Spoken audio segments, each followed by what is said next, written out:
Thanks for joining us today. I am technical trainer Nishat from Keypath India. आज इस video में हम clamp metre के बारे में सीखेंगे। इसको क्लैम्प मीटर क्यों कहते हैं? इसके अंदर एक क्लैम्प होती है, इसलिए इसका नाम क्लैम्प मीटर होता है। तो इसमें बहुत सारे ऑप्शंस होते हैं, हम काफ़ी चीज़ें चेक कर सकते हैं। बहुत सारे पार्ट्स होते हैं जो एयर कंडीशनिंग के अंदर या और अलग अलग चीज़ों में इस्तेमाल होते हैं, तो हम इसमें से चेक कर सकते हैं। तो इसका सबसे पहला ऑप्शन जो है वो NCV है। ठीक है, NCV होता है नॉन कॉन्टैक्ट वोल्टेज। कभी भी जैसे लाइन कहीं से जा रही है, बीच में से ब्रेक हो जाती है, तो हम इससे चेक कर सकते हैं। और अगर बीप आ रही है, इसमें एक बीप की साउंड आती है, तो इसका मतलब लाइन है। अगर कहीं से ब्रेक है तो वहाँ बीप की साउंड नहीं आएगी, तो इसका मतलब हमें पता लग जाएगा कि वहाँ से वायर ब्रेक है। इसका काम ये होता है। उम्मीद है आप लोगों को ये चीज़ समझ में आई होगी। इससे सर और कोई बेनिफिट होता है? जैसे इंस्टॉलेशन के टाइम पे अंडरग्राउंड वायरिंग है तो वो पता कर सकते हैं हम? हाँ बिल्कुल, अगर वायरिंग वॉल के अंदर में है जी, अगर वायरिंग कहीं से ब्रेक होगी तो इजीली हम फाइंड आउट कर सकते हैं। नहीं, इनकेस अगर हमारे वॉल के पीछे वायर है, ये मुझे पता नहीं है कि इसके पीछे वायरिंग है, तो क्या हम उससे पता कर सकते हैं? हाँ बिल्कुल, लेकिन इसकी एक रेंज होती है। बहुत ज़्यादा अंदर की तरफ अगर वो पाइप होगा तो डिटेक्ट नहीं कर पाएगा।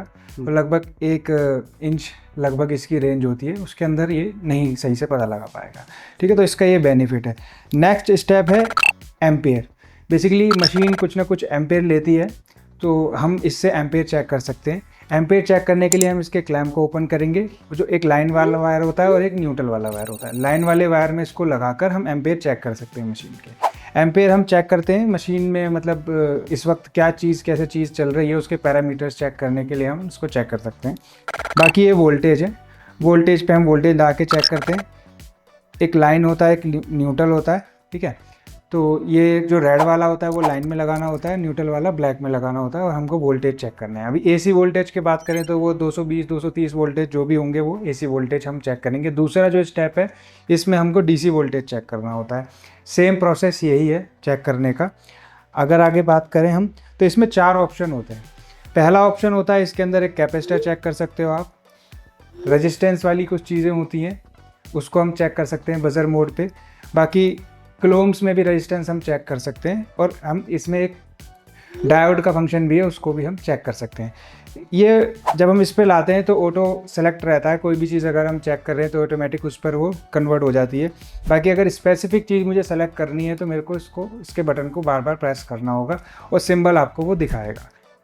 क्या क्या कंपोनेंट हम इस पर चेक कर सकते हैं? तो इसमें हम सेंसर चेक कर सकते हैं, या किसी भी कोई भी पार्ट है, सपोज कंप्रेसर है, या फिर कोई भी जिसके अंदर कॉइल होती है, तो बेसिकली हम वो चेक कर सकते हैं कि उसका क्या रेजिस्टेंस है, ओपन है या शॉर्ट है। ये सब चीज़ें हम चेक कर सकते हैं।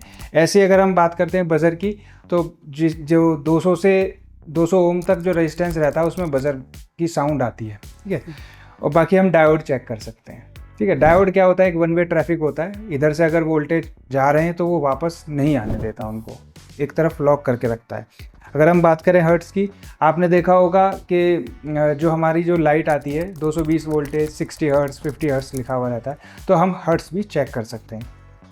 अगर हम बात करें, इसमें एक सेंटीग्रेड का दे रखा है, डिग्री सेंटीग्रेड। अगर हमको टेम्परेचर चेक करना है इस मीटर के थ्रू, तो हम टेम्परेचर भी चेक कर सकते हैं। टेम्परेचर का आपने बताया ये C और F, सेल्सियस और फ़ारेनहाइट, तो उसके लिए हम इसको डायरेक्ट ऐसे चेक कर लेंगे या कुछ और डिवाइस लगाना? इसमें बेसिकली ये निकालना होगा। हाँ, ठीक है, एक अलग से प्रॉब होती है, उसको लगाना होता है।